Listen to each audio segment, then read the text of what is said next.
mino ko porto di mga kalaot. Magprito ako ng buntot ng tangigi. Yan. Pipituhin ko yun tapos ang pagkaprito ihalo ko dito sa alugbati. Nakasubok na ba kayo mga kalaot na alugbati? Ginisa sa prito.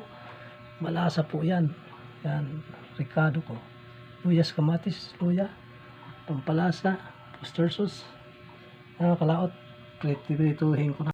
Naprito ko na mga kalaot. Pero prinito ko ito mga kalaot dahil para maiba naman.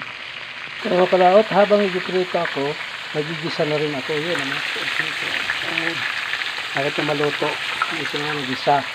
Nalalagay ko na oyster sauce. Igisa ko na oyster. Ngayon, igisa ko na yung dahon.